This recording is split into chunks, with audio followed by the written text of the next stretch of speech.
Hello hello guys, welcome back to another short video discussion. Very good afternoon to all of you. कैसे हो आप सब? तो during the market हम video बना रहे हैं, काफ़ी पॉजिटिव काफ़ी नेगेटिव न्यूज़ को कवर अप करने वाले हैं।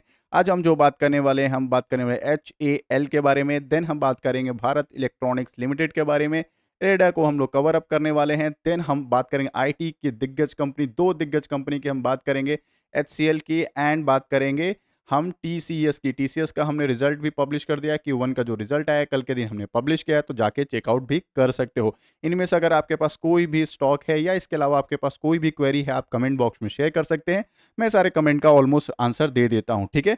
चलो लास्ट तक देखते रहना, काफ़ी सारी इन्फॉर्मेटिव वीडियो है, तो अगर मिस आउट कर जाओगी तो आपको थोड़ा सा तकलीफ होते हुए नजर आ जाएगा। ठीक है, फर्स्ट टाइम आए हो तो सब्सक्राइब कर देना, सब्सक्राइब कर रहे हो तो बेल आइकन और ज़रूर क्लिक कर देना, क्योंकि बहुत सारे का क्वेरी होता है कि सर नोटिफिकेशंस नहीं आते हैं, तो अगर ऑल करेंगे तभी नोटिफिकेशंस आएंगे। अगर कोई आपका इंपॉर्टेंट कोई मैसेज है या कोई क्वेरी है, अगर पूछना चाहते हो तो ज्वाइन क्लिक कर देना। आपका जो मैसेज होगा मेरे सिस्टम में पॉपअप होके नजर आते हुए नजर आ जाएगा, तो मैं आपको बहुत क्विक आपको आंसर दे दूंगा, ठीक है। काफ़ी सारे वीडियोस पब्लिश है, आप जाके चेकआउट कर सकते हैं। तो बात करें एरेडा। एरेडा लास्ट 2 दिन से देखोगे रॉकेट बनते हुए नजर आ रहा है, बहुत अच्छी बाइंग हो रही है, हालांकि बहुत पहले से इसको कवर अप कर रहे हैं। बिल्कुल बेचने की जरूरत नहीं है, स्टॉक एकदम बैठे रहो, एकदम पांचों उंगली घी की तरह है। या फिर सेल बटन से दूर रहना, मल्टीपल टाइम बोल चुका हूँ, डिफेंस के स्टॉक हो या फिर रेलवे के स्टॉक हो या रिन्यूएबल सेक्टर के स्टॉक हो, इनसे थोड़ा सेल बटन अभी दूर रहना चाहिए, ठीक है। क्या पॉजिटिव न्यूज़ आ रहा है, तो आज के दिन इसका Q1 का रिजल्ट आने वाला है, वो भी हम जैसे ही आएगा तो मैं आपको पब्लिश कर दूंगा। बट जो कल के दिन का जो न्यूज़ आ रहा है कि यस, FIS जो होते हैं, जो फॉरेन इन्वेस्टर्स होते हैं, उन्होंने अपना क्या है स्टेक बढ़ा दिया है। तो इसलिए स्टेक कभी भी फॉरेन इन्वेस्टर्स या फॉरेन पैसे आते हैं किसी भी स्टॉक में, तो अच्छा खासा मार्केट बुल रन में जाता है। तो इसीलिए आज के दिन 300 रुपए के ऊपर मार्क किया है। कितने स्टेक्स बनाए हैं, बढ़ाए हैं उन्होंने, तो आने वाले टाइम में जो उन्होंने स्टेक बढ़ाया है, जो जून का जो डिस्प्ले हुआ था उसमें जो 2.7% स्टेक जो है एरेडा में बढ़ते हुए चला गया था। पहले कितना था, पहले जो FIS का जो डेटा था 1.36 के आसपास था। ऑलमोस्ट ऑलमोस्ट डबल करते हुए अपना स्टेक नजर आ रहे हैं क्वार्टर एंड क्वार्टर में। बहुत अच्छी बात है। जब भी किसी भी कंपनी या फिर बड़े इन्वेस्टर्स या करो फॉरेन इन्वेस्टर किसी भी स्टॉक में जाते हैं, काफ़ी पॉजिटिव न्यूज़ को वो कवर अप करते हैं। इसके पीछे का मैंने मल्टीपल रीज़न बता चुका हूँ। चाहे DIS इंक्रीज करे या फिर FIS इंक्रीज करे, ये दोनों चीज़ों में पॉजिटिव न्यूज़ होता है किसी भी स्टॉक के लिए, क्योंकि इनके पास मल्टीपल सोर्स ऑफ इनकम होते हैं, मतलब बहुत पैसा होता है, बल्क में बाइंग होती है। सेकंड, इसमें इनफ्लो होता है, बहुत पैसे आते हैं। एंड थर्ड एंड मोस्ट, काफ़ी ये लॉन्ग टर्म के लिए इस स्टॉक में बने रहते हैं, ठीक है। ऐसा नहीं कि आज खरीदेंगे और कल बेच देंगे, नहीं, बहुत लॉन्ग रन का पोजीशंस रहता है। और काफ़ी सारे पॉजिटिव इनका एनालिसिस, काफ़ी सारे न्यूज़ को या फिर बहुत सारे इनका जो सोर्स ऑफ डेटा होता है उसे कंफर्म करके ही इसमें बाइंग करते हैं किसी भी स्टॉक में, ठीक है। तो कितना स्टेक इनका इंक्रीज हुआ है, तो जो इनका स्टेक इंक्रीज हुआ है एरेडा का, वो हम चेकआउट कर लेते हैं। देखो 1.36 था, FIS का जो डेटा देख रहे हो अभी कितना हो गया, 2.70 का डेटा होते हुए नजर आ रहा है। तो काफ़ी अच्छी बात है जब FIS इंक्रीज करते हुए नजर आ रहे हैं। अब बात कर लेते हैं कौन से लेवल पे बाइंग करना है। देखो लेवल तो बहुत पहले ही हम लोग बात कर चुके हैं कि काफ़ी सारे लेवल्स पे ये बाइंग कर सकते हैं, बट आज के जो कैंडल बना रहा है इस जोन में ना ही हम बाई कर सकते हैं और ना ही इसको एवरेज का प्लान ऑफ एक्शन में रख सकते हैं। तो अगर आपके पास ये स्टॉक है, थोड़ा सा रुक जाना। जब ये स्टॉक जब इसके ऊपर निकलते हुए नजर आ जाएगा, 305 रुपए के ऊपर नजर आ जाएगा, तो ये अच्छा खासा बाइंग देते हुए नजर आ जाएगा। इसके बीच में कहीं भी स्टॉक है, बिल्कुल पैनिक मत होना। ये ना ही बाइंग का ना ही सेल का जरूरत है। सेल तो होना ही नहीं चाहिए इस स्टॉक में। सेल बटन आपसे कोई भी न्यूज़ है, सेल से दूर हो। ये शॉर्ट टर्म वाले के लिए बस सेल का होता है कि हाँ, कोई चाहे तो इसमें थोड़ा सा हेजिंग कर ले या फिर सेल कर ले, ये ऐसा अलग बात है, बट ट्रेडिंग के लिए होता है। इन्वेस्टर को कोई प्रॉब्लम नहीं पड़ना चाहिए। अगर ये थोड़ा सा नीचे आएगा, आप फटाफट इसमें बाई कर लो या फिर न्यू एंट्री बना लो या फिर एवरेज करते हुए नजर आ जाओगे, ठीक है ना। बिल्कुल सेल करना नहीं। अगर आप अच्छा जो रैली आप ढूंढ रहे हो कि और भी आने वाले टाइम में कितना अच्छा बाइंग जा सकता है, तो 305 रुपए के ऊपर निकलता है तो बहुत अच्छा बाइंग होते हुए नजर आ जाएगा। अच्छा, बहुत कॉल का क्वेरी होता है कि क्या अभी बाइंग कर सकते हैं या क्या एवरेज कर सकते हैं। देखो, अगर आप लॉन्ग टर्म के लिए देख रहे हो, मतलब 2 साल 3 साल 4 साल देख रहे हो, स्टॉक बिल्कुल बुरा नहीं है, बहुत पॉजिटिव स्टॉक है। और आप इसको छोटे क्वांटिटी में यहाँ प्लान कर सकते हो। अगर ये टूटता है तो आपके पास पैसे होना चाहिए यहाँ पे छोटा मोटा एवरेज करने के लिए, ठीक है। या फिर अगर आप यहाँ पे बल्क बाइंग कर लोगे तो प्रॉब्लम क्या होगा कि ये थोड़ा सा नीचे आ जाएगा, तो आप सोचोगे या थोड़ा वेट कर लेता तो अच्छे क्वांटिटी मिलता या प्राइस नीचे होता। तो इसलिए मैं कहता हूँ, मल्टीपल टाइम बोला हूँ कि कहीं भी बाइंग कर रहे हो छोटे क्वांटिटी में बाई कर लो। नीचे आता है तो एवरेज कर लेंगे, या ऊपर जाएगा अगर 15% से अच्छा प्रॉफिट होता है तो छोटे क्वांटिटी में और भी एवरेज करते हुए जाएंगे। बाइंग का इसी तरह पैटर्न बनता है, या ऐसी तरह हम इन्वेस्टिंग करते हैं, ठीक है ना? तो इस स्टॉक को दबा के बैठे रहना। चलो नेक्स्ट न्यूज़ को कवर अप कर लेते हैं, टीसीएस। टीसीएस ने तो कल के दिन ही तबाही मचा दिया था। Q1 का जो डेटा आया था बहुत शानदार आया था, पब्लिश भी किया था, काफ़ी लोगों ने देखा भी है, लेवल अप्स भी मार्क किए। तो इनका जो Q1 का जो डेटा रेवेन्यू में बहुत शानदार जंप होते हुए नज़र आया था। आईटी की सबसे बड़ी कंपनी है ये, हाथी कंपनी है, आपको मैं बता देता हूँ। अगर ये टीसीएस अगर दौड़ गया, मतलब टीसीएस अच्छी बाइंग दे रही है, इट्स मीन क्या पूरे के पूरे आईटी के जितने भी स्टॉक है, एआई से रिलेटेड, सब में देखना आज बाइंग बाइंग बाइंग दिखेगी। कोई भी नेगेटिव होते हुए नहीं दिखेगा अगर कोई पर्टिकुलर उसमें रीज़न ना हो। सारे के सारे आईटी जो स्टॉक है बूम बूम होते हुए नज़र आएँगे। अगर टीसीएस दौड़ रहा है तो याद रखना निफ्टी भी दौड़ रहा होगा, क्योंकि ये ड्राइविंग सीट पे बैठता है। एचडीएफसी अगर अच्छा कर रहा है, रिलायंस अच्छा कर रहा है, टीसीएस अच्छा कर रहा है, ये तीनों स्टॉक अगर तीनों अच्छे कर रहे हैं तो निफ्टी 50 जो है रॉकेट बनते हुए नज़र आ जाएगा, ठीक है? तो कल के दिन जो कवर अप किए थे, काफ़ी लोगों ने मैसेज भी किया है, कुछ लोगों ने एवरेज भी किया होगा। तो Q1 का जो एक्सपेक्टेशन था रेवेन्यू को लेके, काफ़ी शानदार ग्रोथ होते हुए नज़र आ रहा है, ठीक है ना? उन्होंने ₹10 का डिविडेंड भी अनाउंसमेंट कर दिया है, जो कि आने वाले टाइम में आपके अकाउंट में एक्युमुलेट होते हुए नज़र आएँगे। तो जो रेवेन्यू का एस्टिमेट था उन्होंने बीट किया, मतलब जो एक्सपेक्टेशन था मार्केट को कि हाँ, इतना ही रेवेन्यू आना चाहिए, उससे ज़्यादा रेवेन्यू आते हुए नज़र आया। एक्सपेक्टेशन कितना था? 62,170, आया कितना? जो फिगर है 62,613 के आसपास आया, जो कि रेवेन्यू जो ग्रोथ है 2.2% ईयर ऑन ईयर बढ़ते हुए नज़र आ रहा था।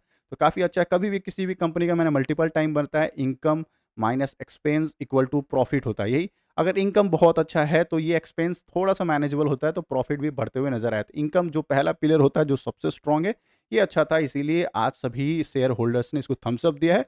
बहुत अच्छा इस स्टॉक में बाइंग आते हुए नज़र आया है। अच्छा, बहुत अच्छा बाइंग आता है तो इसका टारगेट भी अपग्रेड कर दिया गया। आने वाला जो टारगेट है इसका टीसीएस का, उसको प्रमोट करते हुए ₹4,615 का आसपास इसका टारगेट प्रिडिक्ट कर दिया गया है। मतलब कि आने वाले टाइम में इसका जो टारगेट होगा, सॉरी फॉर द एडवर्टाइज़मेंट, ये जो टारगेट होगा वो जेफरीज़ ने जो प्रिडिक्ट किया है, ₹4,615 का टारगेट होगा। तो शानदार है, आईटी कंपनी का ये हाथी कंपनी है। बहुत अच्छा अगर इसमें बाइंग हो रहा है तो आने वाले टाइम में निफ्टी भी बहुत शानदार करते हुए नज़र आ जाएगा। इसके अलावा जो इनके कॉम्पिटिटर है, मतलब कि आईटी सेक्टर में जो हैं, उनके भी काफ़ी ज़्यादा प्रेशराइज़ होगा कि वो भी अच्छा खासा बाइंग दे सके, ठीक, क्यों? क्योंकि क्वार्टर 1 का उनका भी रिज़ल्ट अच्छा आना चाहिए। अच्छा, यूबीएस ने भी इसका बाइंग का रेटिंग मेंटेन करके बैठे हुए हैं, ₹4,600 के आसपास इसका प्रेडिक्ट करके बैठी हुई है। ठीक है, तो आप स्टॉक इसको देख सकते हो। चलो, बाइंग ज़ोन के कल भी मैंने शेयर किया था, आज भी शेयर कर दूँ तो आज हालाँकि रॉकेट बना हुआ है।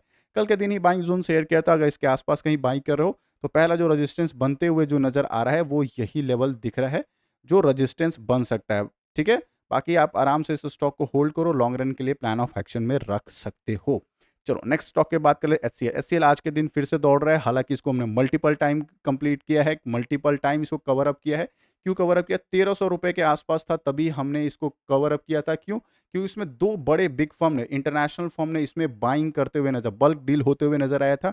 2 म्यूचुअल फंड ने भी इसमें अपना स्टेक बढ़ाते हुए नज़र आया था एचसीएल में। क्यों? क्योंकि Q1 का जो एक्सपेक्टेशन था, मैंने ये न्यूज़ भी कवर अप किया, Q1 का जो एक्सपेक्टेशन था एचसीएल का, काफ़ी अच्छा आने का एक्सपेक्टेशन है, ठीक है? इस वजह से ये पहले से ही बड़े-बड़े इन्वेस्टर्स, एफआईएस जो है इसमें इंट्रोड्यूस होते हुए नज़र आ गए थे। मल्टीपल टाइम कवर अप किया है, आप चाहो तो उस बैक एंड में चेकआउट कर सकते हो। अगर ये आपके पास स्टॉक है, बैठे रहना, बहुत अच्छी कंपनी है। बहुत लॉन्ग टाइम से हम लोग इसको 3 डिजिट से ही इसको अपने अकाउंट में एक्युमुलेट करके बैठे हुए हैं। तो एचसीएल का जो प्रेडिक्शन है, जो प्रीव्यू अर्निंग है, वो बहुत ही ज़्यादा पॉजिटिव लेके चल रहा है मार्केट। अगर वो आ जाता है तो ये स्टॉक और भी अच्छा खासा बाइंग होते हुए नज़र आ जाएगा। हालाँकि 62 वीक जो हाई है लगभग ₹1700 के आसपास है, उसके बाद इसमें प्रॉफिट बुकिंग आ गई थी, ठीक है? आई होप मेरे एनालिसिस अगर अच्छे लगे हों तो लाइक एंड सब्सक्राइब कर देना, अभी तक कर दिए होंगे तो बेल आइकन ज़रूर क्लिक कर देना। अब जो बात करने वाले हैं, थोड़ा इंपॉर्टेंट से सुन लेना, ध्यान से सुन लेना, क्योंकि अब बात करने वाले हैं डिफेंस कंपनी की। डिफेंस में क्या होता है, पहली बात मैं क्लियर बताऊँ, डिफेंस जो सेक्टर है, उसमें आपको एक चीज़ का ध्यान रखना है, ये सेल बटन जो होता है ना, वो आपको एक्टिवेट नहीं होना चाहिए, ठीक है? मैं मल्टीपल टाइम बोल रहा हूँ, मेरा काम सिर्फ न्यूज़ कवर अप करना है।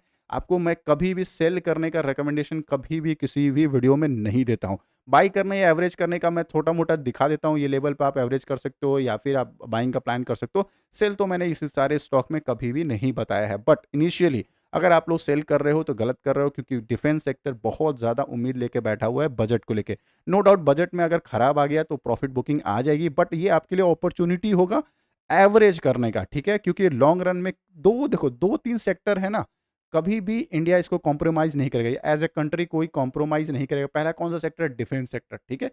डिफेंस सेक्टर को कोई कॉम्प्रोमाइज़ नहीं करता है। इंफ्रास्ट्रक्चर को ग्रोथ करना है, क्योंकि हमको जीडीपी अच्छे करना है तो वो, या फिर हमको थर्ड इकोनॉमी बनाना है तो उसके लिए इंफ्रास्ट्रक्चर अच्छा होगा, रेलवे को अच्छा करना है। तो ये 3 जो सेक्टर आपको पकड़ के बैठे रहना है, सेल बटन से दूर रहना है। मल्टीपल टाइम बोला है, बस न्यूज़ सुनना है, बहुत नीचे आ रहा है स्टॉक, थोड़ा-सा एवरेज कर लेना है, ठीक है?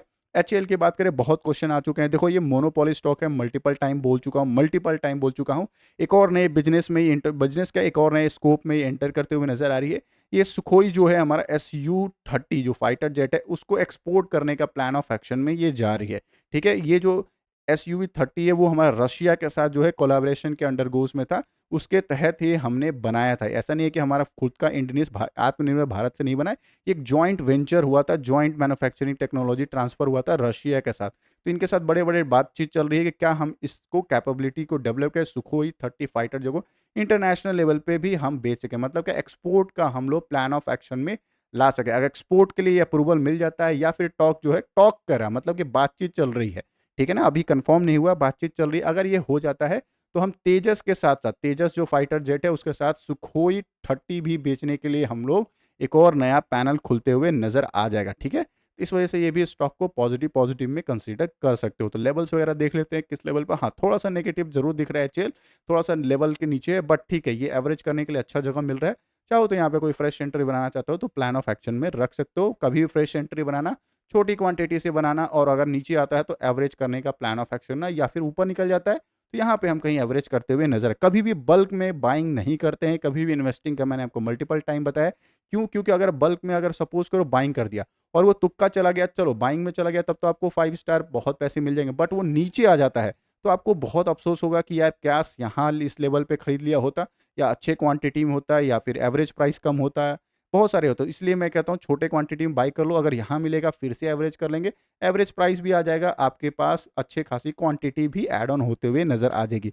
यही लॉन्ग टर्म का प्लान होता है, इसी तरह से एवरेज किया जाता है, ठीक है? बाकी अप टू यू, आप चाहे जैसे बाई करना चाहते हो कर लो।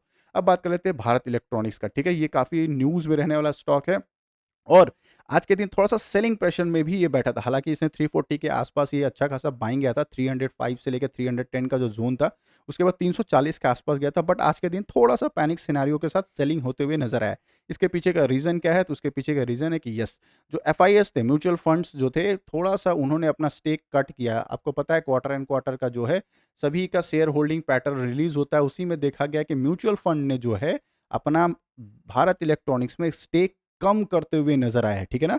स्टेक कम करना कोई बुरी बात नहीं है, हाँ, बढ़ाना अच्छी बात हो, जितना ज़्यादा बढ़ता है बहुत अच्छी बाइंग होती है, कम करने में शॉर्ट टर्म में थोड़ा-सा प्रॉफिट बुकिंग आते हुए नज़र आ जाएगा, ठीक है?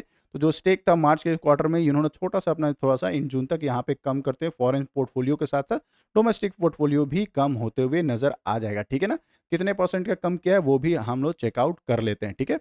तो उन्होंने पहले जो था थोड़ा-सा देखना, एफआईआई जो है 17.56 था, 17.56 का कितना हुआ, 17.43, और जो डीआईएस था, मतलब डोमेस्टिक इंस्टीट्यूशन या म्यूचुअल फंड जो बाय करते हैं, 22.63 का 22.62 के आसपास, मतलब 2% के आसपास डाउन करते हुए नजर आ रहा है। इस वजह से इसमें शॉर्ट टर्म में एक छोटी सी प्रॉफिट बुकिंग आ रही है। आप लॉन्ग रन के लिए बैठे हुए हो, बैठे रहना आराम से। इसका टारगेट भी बहुत प्यारे प्यारे प्रिडिक्ट करके मार्केट बैठी हुई है। अच्छा, इसका जो टारगेट, आने वाला जो टारगेट है, वो क्या मार्केट प्रिडिक्ट करके बैठी हुई है? तो आने वाले टाइम में ये जो पोटेंशियल टारगेट दिख रहा है, ₹400 के आस-पास ये टारगेट जा सकता है, ठीक है?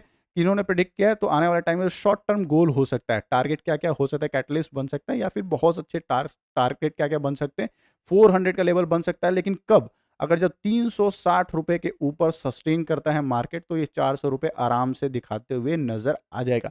ये मार्केट में प्रेडिक्शन है, ऐसा नहीं है कि आज ही दिखाई, अब 12 मंथ का प्रेडिक्शन है, ठीक है? इस चीज़ को दिमाग में बैठा लेना कि 1 साल का 6 महीने का प्रेडिक्शन होता है। ऐसा नहीं कि आज बाई बोल दिया, कल देखते हैं कि ₹400 पहुँच गया, बिल्कुल नहीं, ये लॉन्ग रन के लिए प्रेडिक्शन होता है, ठीक है? अब उन्होंने क्या बोला है कि जो बीईएल का जो स्टॉक है, अभी भी पोटेंशियल टच कर सकता है 400 का लेवल, बट अगर 360 पे कंटिन्यू सस्टेन करे तो 400 लेवल का ज़ोन जो है, बहुत ईज़िली मिलते हुए नज़र आ जाएगा, ठीक है? तो जब भी ₹360 पहुँचेगा, ₹320 का स्टॉप लॉस लगा के आप इसको ट्रेल कर सकते हो। हालाँकि आप इन्वेस्टर हो, बिल्कुल ऐसा स्टॉप लॉस वगैरह मत लगाना, लॉन्ग रन 4, 5, 10 साल के लिए इस स्टॉक को लेकर बैठ सकते हो। क्या-क्या लेवल्स पे मिल सकता है? अभी भी इस लेवल पे आप छोटी क्वांटिटी को देख सकते हो। इसका ब्रेकआउट होता है 340 के ऊपर, अच्छा बाइंग होते हुए स्टॉक में नज़र आ जाएगा, ठीक है? बाय किए हो तो होल्ड करना होगा, होल्ड करोगे तभी प्रॉफिट होता है, ये फ़ॉर्मूला याद रखना। बाय के बाद डायरेक्ट प्रॉफिट नहीं होता है, बाय के बाद बीच में एक होल्ड का प्रोसेस आता है, मल्टीपल टाइम आपको कवर अप हम कर चुके हैं। ठीक है, चलो आई होप मेरे एनालिसिस अगर आपको अच्छे लगे होंगे तो लाइक एंड सब्सक्राइब कर देना है। काफ़ी सारे वीडियोज़ को और भी कवर करने हैं। तो thank you so much, take care.